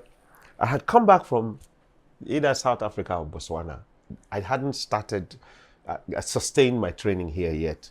So I'm sitting down, my pastor calls me, like, he has some guests from the Philippines, and their driver is not going to be available to take them to the meridian timeline around Tema. Could I drive them that day? I said, oh, sure. Why not, man? What be life? So I go there. He gave me a time, so I had to be there like 6 a.m. to get ready to move them out by 7 a.m. And these were business people, but they were Christians. So as soon as I got there, it's like, oh, Freeman is a worship leader here, and this thing. So they start singing, and they say, oh, come and join us and sing. So one of them had the guitar. I don't remember much about it, but I joined them. I started singing. I sing, I'm getting into the thing, I closed my eye. And then the voices kept reducing, and then I kept hearing, like Stevie Wonder, like Stevie Wonder. And I drive them, the day end, I drive them, I come back, park the car, and left. My pastor calls me, it's like, hey, I don't know what happened between you and those people, but they say they want you there every morning to sing for them before they go. I think they were here for like 2 weeks. So every morning I would go there and sing. That's it. And go back home. And the day before they left, one of them calls me and says, you must be a star here. I said, nobody knows me. He said, in my country, you be a superstar. I said, oh, that's nice. He says, and then the wife said, she said something. She says, I will go when I go back, I'll tell my staff that I met somebody, when he sings, the atmosphere changes immediately, And then they left. 2 weeks later, I get a call from the man and his wife. He says, we're telling our staff about you, but they don't understand. So we want you to come. That's how ended up in Philippines. That's how I ended up in the Philippines. So when I went, I spent about a month that time, and then came back. And then a month later, the man calls me and says, so it turns out that the man has 28, 27 hotels. It's one of these big families there, and they have a lot of businesses. Their staff were numbering over 1,000. He says, I've looked for somebody like you to come and train my staff, but I can't find, so you have to come back and train my staff. That's all. Yeah. First trip was 1 month. Second trip? Second trip, it was supposed to be 3 months, but it ended up as 18 months. Or hey, you were 1.5 years in the Philippines. They didn't even want me. I think I spent over 2 years there. They didn't even want me to come back. What was Philippines like, man? Philippines is a beautiful place. They are the human beings. You see, me, I connect more with the human beings. When I went to South Africa, I couldn't stay there even though they loved me, because I felt like they didn't love human beings, especially those of us from West Africa, But the Philippines, the human beings are wonderful. They are really not, they're not as bad as even the ones, their brothers from Malaysia. Sometimes I think they don't see us too much sometimes. But the Filipinos, they are curious, they are friendly, they are nice. If I had an opportunity to choose between the US and the Philippines, I would choose the Philippines. I would choose it. Is that what you meant, Miles Monroe, Dr. Miles Monroe? Yeah. The late, great? Yeah. Okay. What was he like? Beautiful. Oh, Miles Monroe was the Asians believe all of us look alike.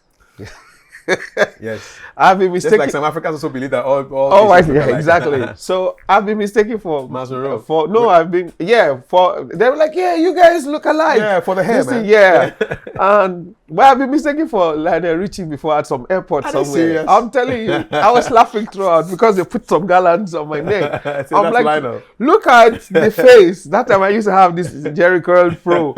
No, this guy is young. Human beings are the same, man. Yes. So that was a good experience. yeah, How did it beautiful. change you musically?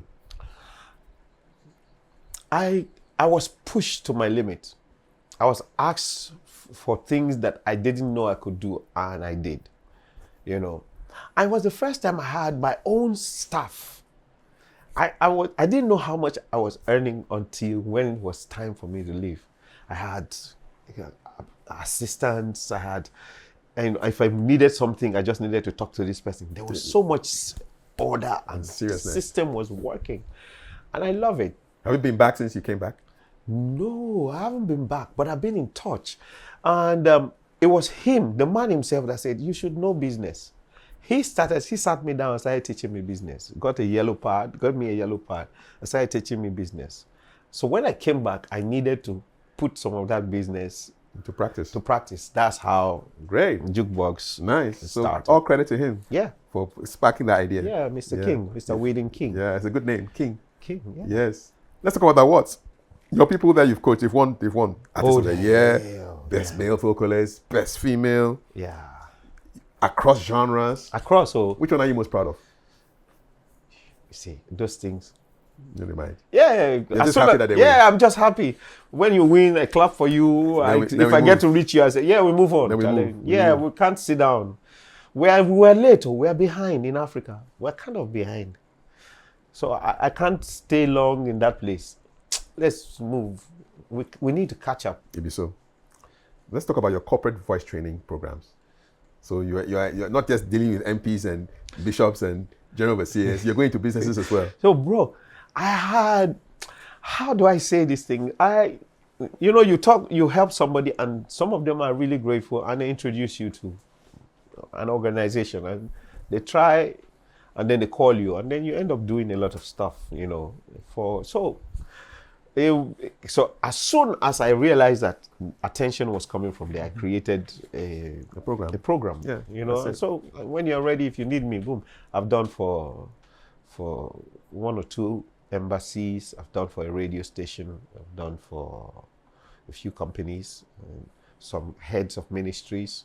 Yeah. So you are their secret weapon. you see, listen.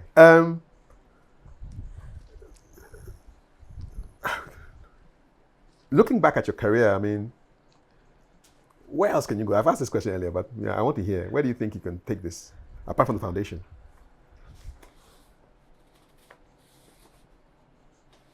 We have a long way to go. We need Grammys in Africa. We don't just need, cheap Grammy. I want one of my students, or at least 10 of my students, 10 to just chop it like this, that take the Grammy and go, man. They should just chop it. It would be nice to be able to push to that level. So see, there are Grammys, there are other big awards. We're not loud in Asia yet. At least I know that, having lived there for that while. That's a huge market that can't wait. Japan loves reggae. Yes, I just don't understand love it. They love reggae seriously there. So we have frontiers to explore. To explore. So no, I'm just starting. Why do the Japanese like reggae though? They have a way of making their hair afro too. Yeah. I've worked with a few. It's amazing they love reggae. The highest suicide rate among young people It's in Japan, right? is in Japan. And you know how powerful the message of reggae is. I want to explore that angle and move. If I can't move Africans there, I want to go and teach them how to play reggae proper. It would be nice. It would be nice, I think so. Plenty of frontiers. Freeman in Japan, man. It would be nice. Let's talk family now. I mean, you lost your family tragically in Kano, but you came to Ghana and then you created a new family. I have a beautiful family. I have a beautiful wife, and it wasn't easy because it was something that, when you go through some of those things, you come to a point, you're like, I don't think this will work for me. No, I'm not marrying. No, I'm not having children. No, I can't afford to lose, the fear of the unknown can be very palpable after you've suffered tragically, things that you can't explain. But God has been kind to me, How do you meet her? I made a rule that if I work with you, we can't date. And that has protected me. That protected me most of my life, over 20 years, So I was not good. There was no way I was going to end up meeting anybody from my industry. And my friend started a dance group, Ricky. He called it Kizalsa. I'm a homebody. I'm somebody who, if I don't have anything to do, I like being at home. I like my space. I like my quietness. But Josh, another friend of mine, who is #1 Roma of the Romy ambassador of Accra, he pulls me, and then we start going to the Kizalsa. So it's a place where they dance salsa and kizomba and other stuff. So I think the first 1 year I didn't even try anything. I just sit down and watch. It's okay, I'll watch. I'll find something to drink, but mingle with the people. Yeah, it was in that place. My wife dances those things, so it was there. That was where I saw her first time. You have a family with her now? Yeah, I have 3 children. I have 2 boys and a girl, and yeah. Anybody? Do you see the musical spark in any of them? All of them. All of them. Oh, it's in the DNA. It's dangerous. My youngest, he's singing songs like the kind of songs he likes. It's weird to me. How old is he? He's 3. Hey. He's 3. He started early, man. Yeah, I'm telling you, it's crazy. For real? Yeah, the kind of songs he wants to sing is weird. That's ambition. Yeah, it's really, really interesting, and their understanding of rhythm is powerful. They had it when they were in the womb. I'm telling you, all these vocal lessons. So yeah, my daughter has been taking vocal lessons with me. She takes vocal lessons with me every Thursday. Okay. So you can hear they're around. Yes. They don't miss it. Nice. And her brother has joined her, so they duet together. So yeah, music. My first boy, he loves the computer, so I know that he probably will go into programming at some point. And he loves the drums, like you. Yeah, like me. So yeah. When was the last time you played drums, though? I have a group. Oh, that's him. Yeah. Hello. How are you? Hi, Pops. Be careful. Be careful. This is a singer. Yeah, that's my singer. Hey, Pops. Wait. Argentina fan. So I formed a band with a few guys, and this is shocking. I thought that I would not be able to play drums again, but you still play. You play drums in that group. This is us rehearsing Backstabbers. Yes. By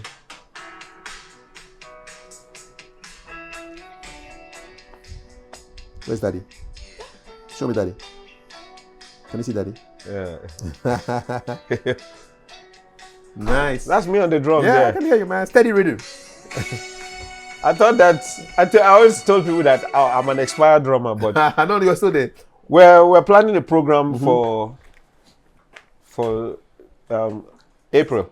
So soon. It will happen. It will happen. Yeah, once you have rhythm, you always have rhythm. Oh, yeah, you got it. It's yes, true. Indeed. So I'm still a drummer. So your wife is Ghanaian? Yes, she's Ghanaian. She's now you are Ghanaian, no? She's from Pram. Oh yeah, but I'm Ghanaian. I've always been Ghanaian. Yes. I poured my heart here. I poured everything here. If I was in America, by now, you understand. We'll forgive you the passport. Thank you. So I don't even know why they waste time, because I've been applying and waiting. Apply? I don't waste time. They still waiting. What be the issue? Charlie, I wish I knew. Did they give African Americans? So why can't they give? I asked somebody from some years ago, Obuo told me something. He said, Freeman, we know you. We know what you bring to the. He says you're a pillar in our industry and everything, and so we know that so many of our artists are where they are because of you, and we appreciate you. And I remember saying that I wish you people would say this more in the public space. Exactly so. No need to tell me to my face. No. Because it's in the public space that the people who are supposed to do certain things, when they hear these things, they are moved to do certain things. So I don't understand why. So Jonathan, there's this American artist, Jonathan something. He came by some years ago, and they gave him passport. They even did a citation, So you want to go and everything. recently? Yeah. So I remember I asked one of the, I don't want to call her name because she was also sad. Yeah. I said, so what I have done for our industry, this guy hasn't done. No. How come you guys have never even given me a citation? Exactly. And he jumped the queue. And she was like, Keep applying. No? me, nobody can change what has been written. Exactly It's so. been written already. So Exactly. my children are here. Maybe so. Yeah, so I've given, this year is my 20th year in the industry Congratulations. in Ghana. So, yeah, 20 years gone. 20 years invested. Hopefully more to come. Yes. By the grace of God. In Nigeria, I gave them 12, but here I gave them 20. Yeah. So yeah, we can see the difference. There's a lot.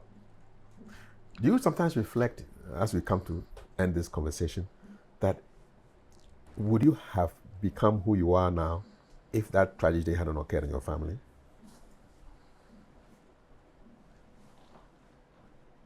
I don't think so. Like I said, moving forward, you begin to hear, God begins to allow you to see some things. Because I was such an emotional person and I was so close to my mom, if I had found their grave, it would have been very difficult for me to leave that place. So what, you don't know where they're buried? Wow.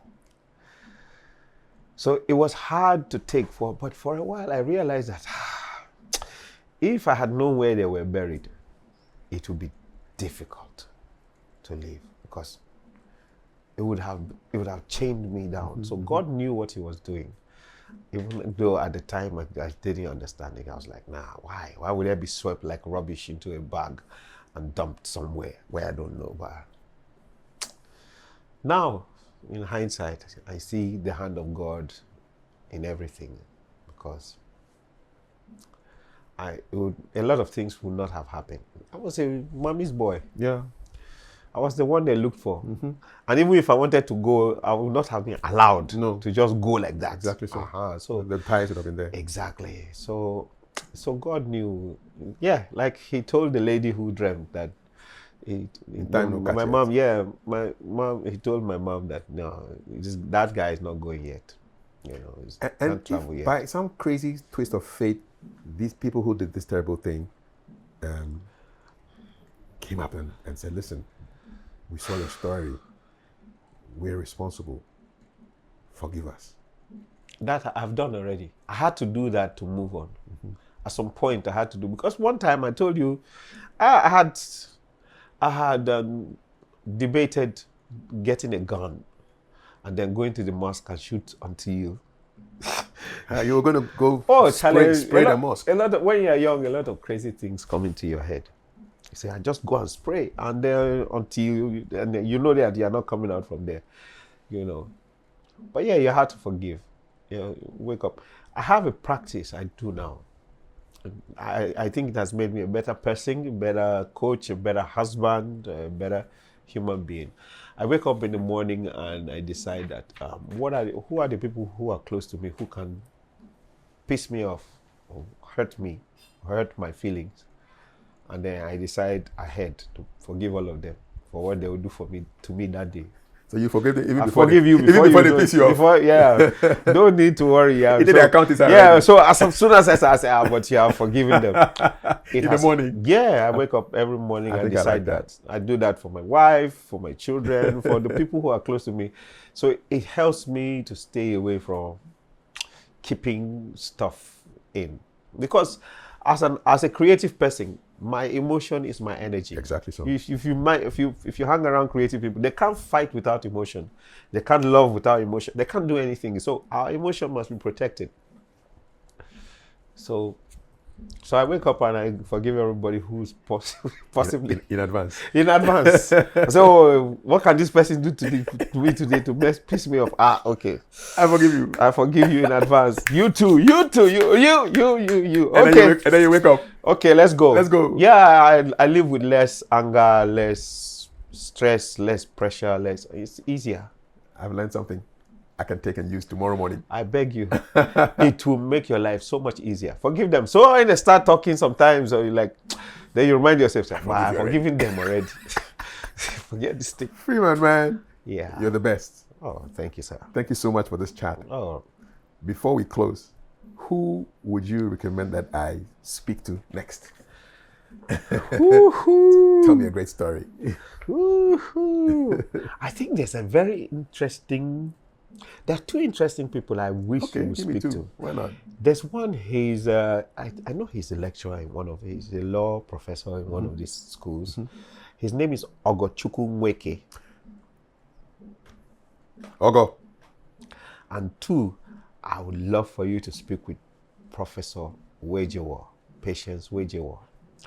She's at University of Ghana. What does she do? Business school. What's her field? She's a professor of business? I think business, yeah. She's in the business school. Yes. And Ogo, I know he's a TV pundit. Yes. He comes on relationship shows. Brilliant minds. Okay. They would tell you things that these are people I still learn from. Maybe so. We'll follow up. Brilliant, intelligent people. Yes. Thank you, man. Ogo, yeah, Prof. Ogo and Prof. She looks like she's playing, but she's deep. Deep stuff. Deep. Maybe so. Yes. My brother. One love. One love, bro.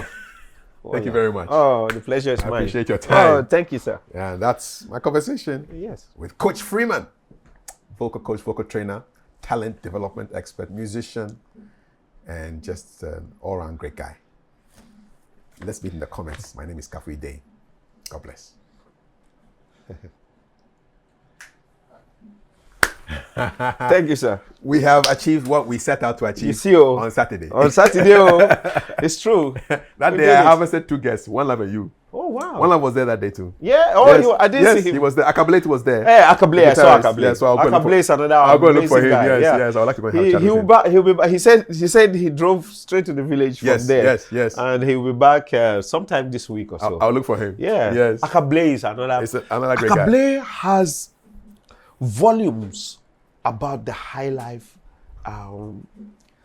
guitar techniques. I'm going to look for him. Say no more. I'm telling you, Say no the more. things he knows. Yes. I know Akablate has gone to every country in Africa except one. Nigeria?